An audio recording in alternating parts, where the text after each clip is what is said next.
आदरणीय अध्यक्ष महोदय जी, सम्मानित निर्णायक गण और सभी उपस्थित गण, आप सभी को नमस्कार। मेरा नाम मयंक रोहिला है। मैं आज आपके सामने विश्व जल दिवस के शुभ अवसर पे अपने विचार जल और पर्यावरण के होने वाले परिवर्तन पे अपने विचार प्रकट करने जा रहा हूँ। जैसा कि आप सभी जानते हैं कि हमारे पृथ्वी पर 71% भाग पानी है और 29% भाग भूमि है। 71% में से सिर्फ 3% पानी पीने योग्य है। उस 3% में से सिर्फ हम 1% पानी पी सकते हैं, क्योंकि बाकी 2% पानी जमा हुआ है। ऐसे में हम सभी का दायित्व है कि हम जल और पर्यावरण में होने वाले परिवर्तन के बारे में जानें और सभी को बताएं, क्योंकि जल और पर्यावरण के परिवर्तन में काफ़ी समय से जुड़ाव है। जैसे जल के अत्यधिक होने से बाढ़ और जल के अत्यधिक कम होने से सूखे जैसी प्राकृतिक विपदाओं का हमें सामना करना पड़ता है।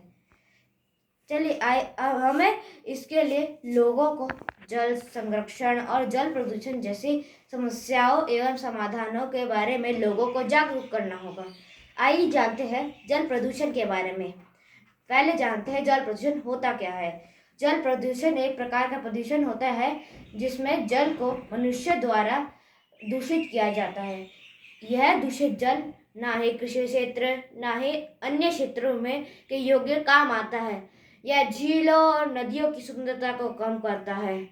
इसके कारण मत्स्य जीवन में पर बहुत प्रभाव पड़ता है और इसके कारण उनकी प्रजनन शक्ति क्षीण हो जाती है और वे समाप्त भी हो सकते हैं।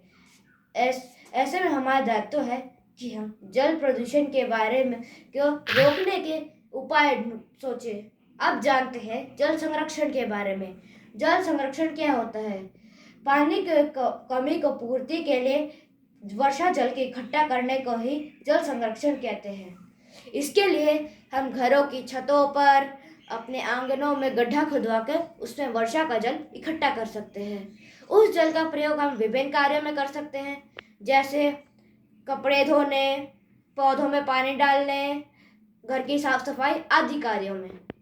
अब जान लेते हैं जल संरक्षण क्यों जरूरी। जल संरक्षण इसलिए जरूरी है क्योंकि यह जल संकट जैसी विश्व समस्या को कम कर देता है।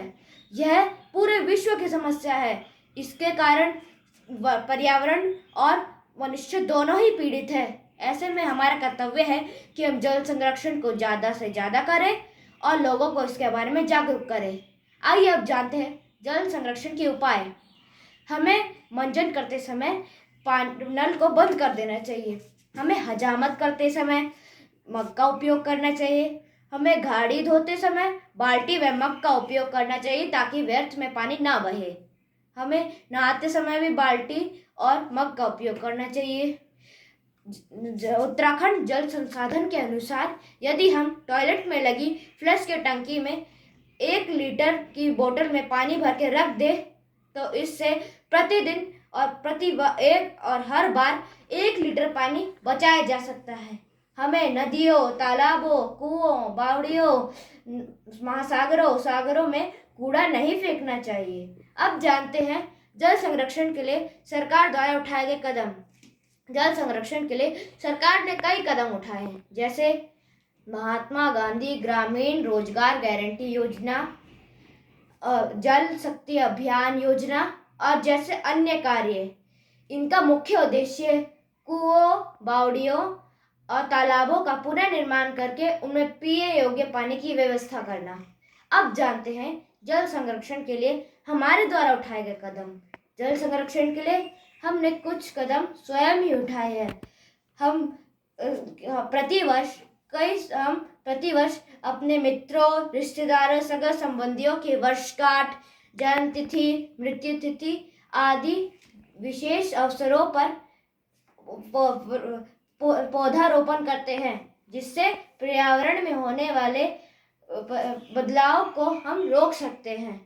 हम कपड़े धोने की मशीन से निकले हुए पानी का उपयोग घर की साफ सफाई आदि कार्यों में करते हैं। हम फल सब्जियों को बाल्टी में धोते हैं और बचे हुए पानी का उपयोग अपने पौधों में डालने के लिए करते हैं। अंत में मैं आप सभी से यही कहना चाहूँगा कि हमें पानी का सदुपयोग करना चाहिए और उसके महत्व को समझना चाहिए। क्योंकि जल है तो कल है। धन्यवाद।